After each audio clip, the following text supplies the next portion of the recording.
गयूर नौजवान साथियों, शहनशीन बतशरीफ फरमा मजलिस इत्तेहादुल मुस्लिमीन के उम्मीदवार व सदर बिहार प्रदेश जनाब अख्तरुल ईमान साहब, जनाब अफसार साहब, जनाब शोएब साहब, जनाब ज़ैनुल आबिदीन साहब, महाराष्ट्र के मजलिस इत्तेहादुल मुस्लिमीन के रुकन असम्बली व कायद मुखन्ना महाराष्ट्र विधानसभा हज़रत मौलाना मुफ्ती इस्माइल क़ासमी साहब, जनाब नुमान साहब, जनाब हारून साहब, जनाब ताबिश साहब, जनाब मुशफ़िक़ साहब, रोशन ज़मीर साहब, हमारी बहन नुज़रत परवीन साहिबा, जनाब वारिस पठान साहब, साबिक़ा रुकन असम्बली महाराष्ट्र, मोहतरम जनाब अहमद बलाला साहब और तमाम मजलिस के ज़िम्मेदारान और मुहिबान मजलिस इत्तेहादुल मुस्लिमीन, मेरे अज़ीज़ दोस्तों और बुज़ुर्गों, आपका मैं दिल की गहराइयों से शुक्रिया अदा करता हूँ और कि आपने आज मजलिस इत्तेहादुल मुस्लिमीन के इस जलसे में शिरकत की। मैं आपको एक चीज़ सुनाना चाहता हूँ अपनी गुफ्तगू को शुरू और ख़त्म करने से पहले। मैं चाहता हूँ कि आप खुद सुन लें, जो अख्तरुल ईमान को पसंद नहीं करते, जो सीमांचल में आपके इत्तेहाद को से नफ़रत करते हैं, जो सीमांचल की गुर्बत का और नाइंसाफ़ी का ख़ात्मा नहीं करना चाहते, आज वो इलेक्शन के जनसभा में किस तरह की ज़बान अख्तरुल ईमान साहब के लिए जनाब मस्तान साहब इस्तेमाल कर रहे हैं, आप सुनिए।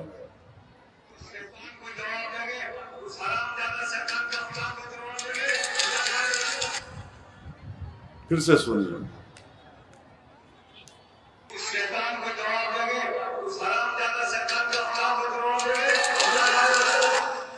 फिर से सुनिए।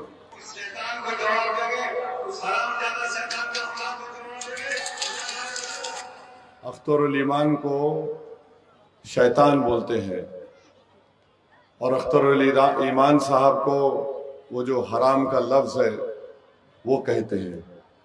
क्या आप चाहते हैं कि ऐसा कोई आदमी को वोट मिले आपका? आप सोच लीजिए हमारी माँ और बहनें, क्या आप ऐसे आदमी को वोट देंगे जो इस तरह के अल्फाज इस्तेमाल कर रहा है? माने मस्तान साहब अपनी उम्र के 80-85 साल में है माशाअल्लाह।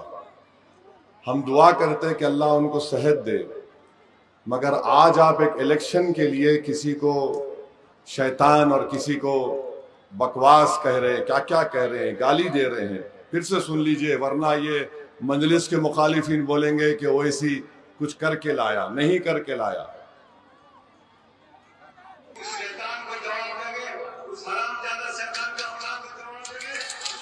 ये अगर मियार होगा, जिस शख्स को 30 साल का मौका मिला उसने उसको बर्बाद कर दिया, सीमांचल की तरक्की में कोई हिस्सा नहीं लिया, मंत्री बना, और एक शख्स 5 साल के लिए आपने अपना विधायक बनाया तो उसने कुछ करने की कोशिश की, वो काम करवाया भी है। और अख्तरुल ईमान खड़े होके बोलते कि मैं 800 करोड़ का काम करवाया। हम पूछना चाहते मस्तान साहब से कि आपने क्या किया था, बताइए। आप सिर्फ गाली दे रहे हैं, आप सिर्फ गाली दे रहे हैं, और वो भी इस तरह की गंदी बात। तो मैं अमूर की जनता से अपील कर रहा हूं कि क्या गाली देने वाला, लड़ाने वाला सीमांचल के गरीबों से इंसाफ कर पाएगा? क्या सीमांचल की पसमानदगी को दूर कर पाएगा? मेरे भाई, 11 तारीख के दिन मेरी इज्जतदार माँ और बहनों, आपको अज़बियत से ऊपर उठकर और एक शीशा पिला हुई दीवार की तरह मुत्तहद होकर सीमांचल के इंसाफ के लिए, सीमांचल की मजबूती के लिए, सीमांचल के विकास के लिए आपको पतंग छाप को वोट देना है इंशाअल्लाह ताला। दूसरी जानिब सबा जफर हैं, मोदी के नुमाइंदे बनकर आ रहे हैं। मैं फिर से कह रहा हूं जनाब सबा जफर साहब, हम कुलैया भी हो सकते हैं, सुरजापुरी भी हो सकते हैं, शेरशाहवादी भी हो सकते हैं, अंसारी भी हो सकते हैं, शेख भी हो सकते हैं, मगर मस्जिद का मालिक रब्बे कायनात होता है, इंसान नहीं होता है। मोदी ने ऐसा वक्फ का कानून बनाया जिससे वो मस्जिद को, दरगाह को, खानखा को, कब्रस्तान को छीनना चाहता है। मैं सबा जफर साहब, अगर आप में अगर कोई मिली हमियत होगी तो खोलो, जबान खोलकर बताओ अमूर की जनता को कि कैसे तुम्हारा नीतीश कुमार और तुम्हारा नरेंद्र मोदी, जिसके सामने तुम गर्दन झुका देते हो, जिसकी आंख में आंख मिलाने से तुम्हारी हिम्मत नहीं है, तुम्हारी जबान नहीं खुलती उनके सामने, तुम्हारे दिल की धड़कनें कम हो जाती हैं मोदी को देखकर। अगर एक गुनहगार जो 11 साल से सीमांचल के इंसाफ की लड़ाई लड़ रहा है, जो सीमांचल के इंसाफ की लड़ाई लड़ रहा है, जो पार्लियामेंट में अगर ट्रिपल तलाक का कानून आया तो हमने कहा यह मुस्लिम महिलाओं के खिलाफ है, उस कानून को हमने फाड़ दिया। CAA का कानून आया तो कहा संविधान के खिलाफ है, मजहब की बुनियाद पर कानून नहीं बन सकता, हमने उस कानून को फाड़ दिया।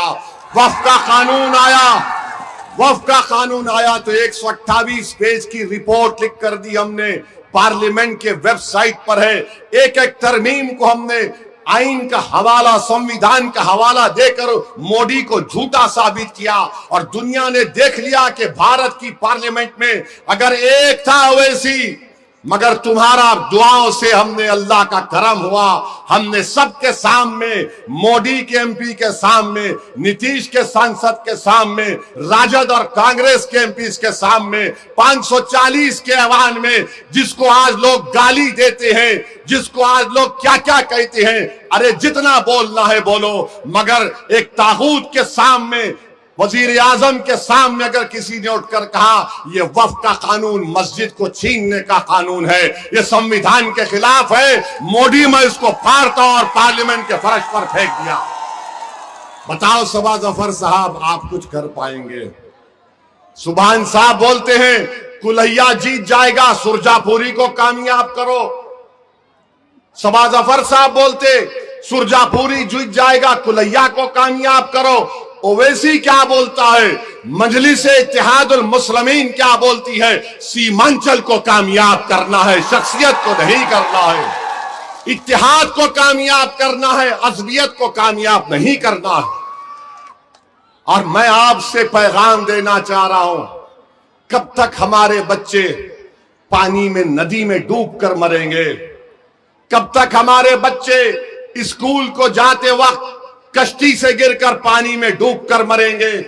कब तक हमारी बेटियां, हमारी बहनें जब बच्चा पैदा करती है, 9 महीने एक मां अपने पेट में बच्चे को रखकर जब पैदा करती है तो 6 महीने के अंदर सबसे ज्यादा मरने वाले बच्चे सीमांचल के हैं, मुस्लिम बहनों बेटियों के हैं। ताली मारने के लिए नहीं, तुम्हारे दिल में एक बात को पैदा करने के लिए। कब तक हमारी वो माँ है जो बच्चों को पैदा करती है, बच्चा पैदा होता है तो डॉक्टर बोलता है ये अविकसित बच्चा है, वेस्टेड बच्चा है। कब तक हमारे नौजवान बच्चे 16 साल की उम्र में अमूर को छोड़कर पंजाब, लुधियाना, दिल्ली, मुंबई, हैदराबाद या बंगाल या केरल चले जाएंगे? कब तक होगा ये बताओ? कब तक भूख से मर जाएंगे? कब तक गुर्बत का शिकार होंगे? कब तक जमीन सैलाब में कट जाती है, उसका मुआवजा नहीं मिलता? कब तक पुल नहीं होने की बिना पर हमारी माएं अपने बच्चों को अस्पताल नहीं ले जा सकती, बच्चा मां की कोख में दम तोड़ देता? ये लड़ाई मजलिस की है। मजलिस आपसे वादा कर रही है कि 5 साल में अख्तर उल ईमान ने जो काम किया, अगर आपकी ताईद और अल्लाह का फजलो करम रहा तो मैं आपसे वादा कर रहा हूं इससे बढ़कर काम होगा। जो पुल का काम नहीं हुआ वो पुल का काम होगा इंशाअल्लाह ताला। जहां पर रोड नहीं बनी रोड बनाई जाएगी। अस्पताल की जरूरत है, PHC को CHA कराना है, ओवैसी कराएगा इंशाअल्लाह ताला। स्कूल होगा तो स्कूल बनवाएगा। मैं वादा कर रहा हूं कि अमूर ब्लॉक में और बैसा ब्लॉक में इंशाअल्लाह ताला अख्तरुल ईमान हफ्ते में 2 दिन एक एक ब्लॉक में बैठेंगे और इन दोनों ब्लॉकों में असदुद्दीन ओवैसी वहां पर ऑफिस बनाएगा, मजलिस का उसका नाम दारुस सलाम रखेगा और 6 महीने में एक मर्तबा मैं आऊंगा यहां पर, आकर अख्तरुल ईमान से पूछूंगा बताओ अमूर के विकास का काम कितना हुआ, और अगर आप आएंगे तो आपसे भी मुलाकात होगी। अख्तरुल ईमान उम्मीदवार है मगर ओवैसी तुम्हारे सामने आकर कह रहा है कि सीमांचल के इंसाफ के लिए आपको आगे बढ़ना है। मेरे भाई याद रखो, ये कब तक परेशानी आएगी। अब आकर ये कहते हैं कांग्रेस वाले सरकार बदलो, सरकार बदलो। कितने सरकार बदल दिया आपने? क्या अमूर का बच्चा, अमूर का बुजुर्ग, अमूर की मां और बहनें लालू को मुख्यमंत्री बनाया, फिर उनकी पत्नी को बनाया। अब लालू बोल रहे मेरे बेटे को बनाओ, बेटा बोलेगा मेरे औलाद को बनाओ, औलाद बोलेगा मेरी परपोते औलाद को बना दो। क्या तुम इसलिए पैदा हुए हो? फिर तुम्हारा वोट एक गरीब के लिए सबसे बड़ी ताकत उसका वोट होता है। तो मेरे भाइयों और बहनों याद रखो, सरकार बदलने के नाम पर वोट मत डालो, सीमांचल को बदलने के लिए वोट डालो, हालात को बदलने के लिए वोट डालो, मुकद्दर को बदलने के लिए वोट डालो, इंसाफ के लिए वोट डालो, अंधेरे के खात्मे के लिए वोट डालो, इल्म की रोशनी को आम करने के लिए वोट डालो, जालिमों को हराने के लिए वोट डालो, हक को कामयाब करो, बातिल को शिकस्त दो। ये काम आपको करना है। एक तरफ मोदी है, दूसरी तरफ वो शख्स है जो नहीं मालूम 30 साल में कितना इलेक्शन जीता और आज अख्तरुल ईमान को गाली दे रहा है। मेरे अजीज दोस्तों और बुजुर्गों, फैसला आपको करना है, डरने और घबराने की जरूरत नहीं है। मैं तो अमूर की जनता से कह रहा हूं, एक पहाड़ की तरह बन जाओ आप, एक पहाड़ की तरह बन जाओ आप। और अगर कोई बातिल ताकत जो तुम्हारे इत्तेहाद और सीमांचल का दुश्मन है, अगर वो हवाएं भी आएंगी तो हवाएं तुम्हारे पहाड़ से टकराकर तुम्हारे अज़म और हौसले को कमजोर नहीं कर पाएगी। ऐ अमूर की जनता, मस्तान और सबा जफर के इनके जहरीले पैगाम का शिकार मत हो। जो मोदी को कामयाब करना चाहते हैं, जो अपने आप को कामयाब करना चाहते हैं मस्तान साहब, मगर सीमांचल की जनता को कामयाब नहीं करना चाहते। मैं आपसे अपील कर रहा हूं, तुम मिट्टी की तरह मत बनो कि एक सैलाब आया और मिट्टी को बहा कर लेकर चला गया। तुम एक पहाड़ बन जाओ ताकि आने वाली नस्लें तुम पर फख्र करेंगी कि 2025 के विधानसभा में हमने मजलिस इत्तेहादुल मुस्लिमीन के हरे परचम को थामा था। हम एक पहाड़ बन गए और इन तमाम जालिमों से कह दिया कि अब ना इसमें बाढ़ आएगी, ना इसमें हमारा बच्चा मरेगा, ना स्कूल को बच्चा जाने से महरूम रहेगा, ना हमारी बेटियों को तालीम से कोई रोक सकेगा, ना हमारा 16 साल का बेटा भारत के कोने कोने में नहीं जाएगा। ये मकसद मजलिस का है, ये मकसद, ये ख्वाब लेकर मजलिस आगे बढ़ रही है। जितने लोग आते सिर्फ गाली देते हैं ओवैसी को। सबा जफर साहब गाली देते हैं। मस्जिद में नमाज पढ़ने गए तो बोलते नमाज पढ़ने कौन आया? सबा जफर साहब, क्या मस्जिद में जाने के लिए तुमसे पूछना पड़ेगा? क्या मस्जिद में नमाज पढ़ने से पहले तुमसे पूछना पड़ेगा? अल्लाह की बारगाह में सर्वसजूद होने के लिए तुमसे पूछना पड़ेगा? सुनो सबा जफर साहब, हमने अपनी गर्दनें कटा दी अल्लाह की बारगाह में सजदा करने के लिए। दुनिया की कोई ताकत मुझे रोक नहीं सकती मस्जिद में जाने से। और सबा जफर साहब, जाकर मोदी नीतीश को बोल दो, सीमांचल में हरा परचम अब लहराएगा इंशाअल्लाह ताला। ना यहां पर बीजेपी नीतीश का परचम होगा, ना कांग्रेस का होगा, ना राजद का होगा। परचम होगा तो सच्चाई का, हक का परचम, सीमांचल का परचम, वो मजलिस का परचम है। तो मेरे अजीज दोस्तों और बुजुर्गों, आपसे हम अपील कर रहे हैं कि अपने एक एक वोट का सही इस्तेमाल करिए। और हम आपको बता रहे हैं, कि किसी शायर ने बड़ा अच्छा कहा था, उनका वो शेर याद आ रहा है, वो बोलकर अपनी बात को खत्म कर दूंगा। किसी शायर ने अच्छा कहा था, क्या कहा था उस शायर ने?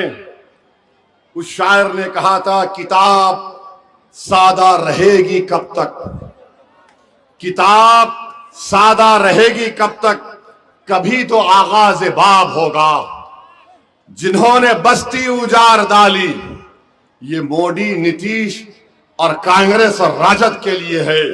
जिन्होंने बस्ती उजाड़ डाली, कभी तो उनका हिसाब होगा।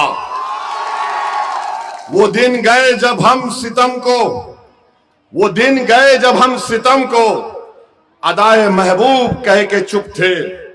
उठेगी हम पर जो ईंट, तो सीमांचल का जवाब उससे पतंग के ओट पर होगा। सुकूत सहरा में बसने वालों, जरा रुतों का मिजाज समझो। सबा जफर साहब, मस्तान साहब, सुकूत सहरा में बसने वालों, जरा रुतों का मिजाज समझो। जालिमों किस्मत पर नाज़ा ना हो, दौर बदलेगा, वक्त की बात है। मैं यकीन से ये कह रहा हूं कि सीमांचल में आज वो वक्त आ चुका है, इंशाअल्लाह ताला वो वक्त आ चुका है। और मेरे अजीज दोस्तों और बुजुर्गों, मैं आपको बता रहा हूं, ये दोनों गुरूर और तकब्बुर में डूब कर इस तरह की बात कर रहे हैं, तो मैं इन दोनों से कह रहा हूं, मोदी, नीतीश कुमार से, कांग्रेस और राजद से कहूंगा, फिरौन है तो मूसा आएगा, फिरौन है तो मूसा आएगा, नमरूद है तो इब्राहिम आएगा, यजीद है तो हुसैन आएगा, अगर कोई बादशाह है तो मुजद्दिद अल्फसानी आएगा, अगर कोई जालिम है तो टीपू सुल्तान आएगा, अगर अंधेरा है तो रोशनी आएगी, अगर झूठ है तो सच आएगा, अगर बातिल है तो हक आएगा। और सबा जफर, मस्तान साहब, सुन लो, तुम दोनों के लिए कह रहा हूं कि अख्तरुल ईमान जीतेगा, पतंग छाप जीतेगा इंशाअल्लाह ताला। तो मेरे अजीज दोस्तों और बुजुर्गों, 11 तारीख को क्या होगा? 11 तारीख को क्या होगा? जिन्होंने हमारे बच्चों को पानी में डूबता हुआ देखा और कुछ नहीं किया, तो तुम किसका परचम उठाओगे? जिन्होंने हमको भूख से मार दिया, तुम उनका क्या जवाब दोगे? जो हमारी माओं के सामने उनका बच्चा सिसक सिसक कर मर गया, जिन जालिमों ने अस्पताल और पुल रोड नहीं बनाया, आपको पतंग छाप को वोट देना है। जिन जालिमों ने पटना में बैठकर हमारे 16 साल के बच्चों को अपने घर और गांव से मुल्क के कोने कोने में भगा दिया, याद रखो, हम बंधुआ मजदूर नहीं हैं, हम बंधुआ मजदूर नहीं हैं।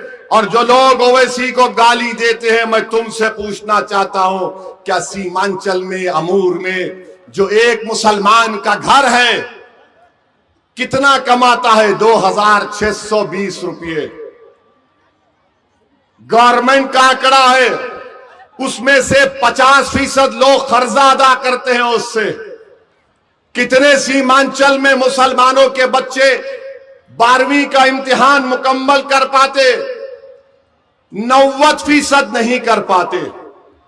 मैं आपसे वादा कर रहा हूं कि इनको इंशाअल्लाह ताला, इन बच्चों को 12वीं और इंटरमीडिएट भी मुकम्मल मजलिस इत्तेहादुल मुस्लिमीन करवाएगी पूरे सीमांचल में।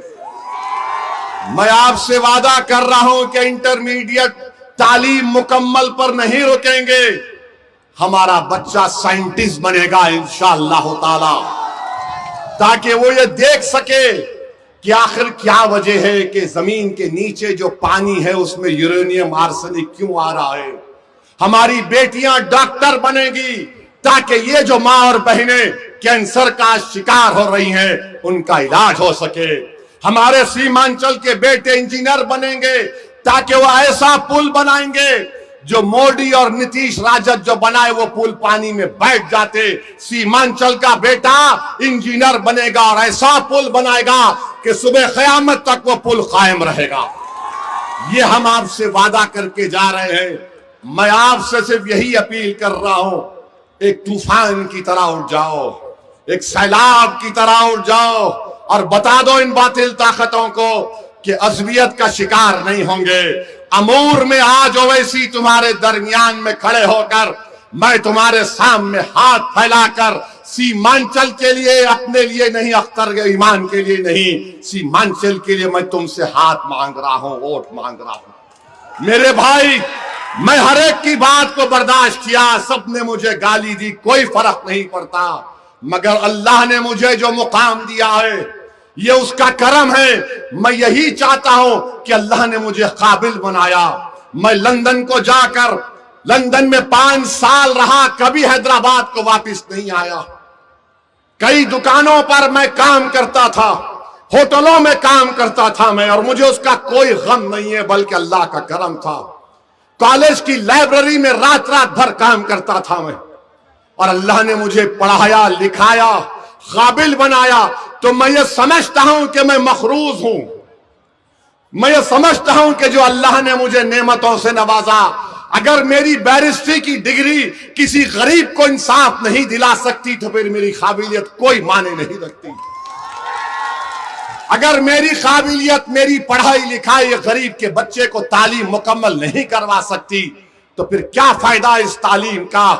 अगर मेरी डिग्री पार्लियामेंट में खड़े होकर वक्त के फिरौनों के सामने हुसैन का परचम नहीं उठाया तो फिर क्या फायदा है जिंदगी का।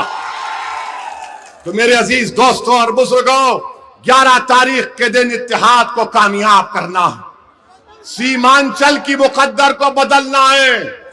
सरकार बदल, हम कितने सरकारों को बदल दिए। क्या 2005 में नीतीशवा को हमने बनाया था मुख्यमंत्री? हमने बनाया था। बताओ, इसका कोई जवाब नहीं दे पाएंगे।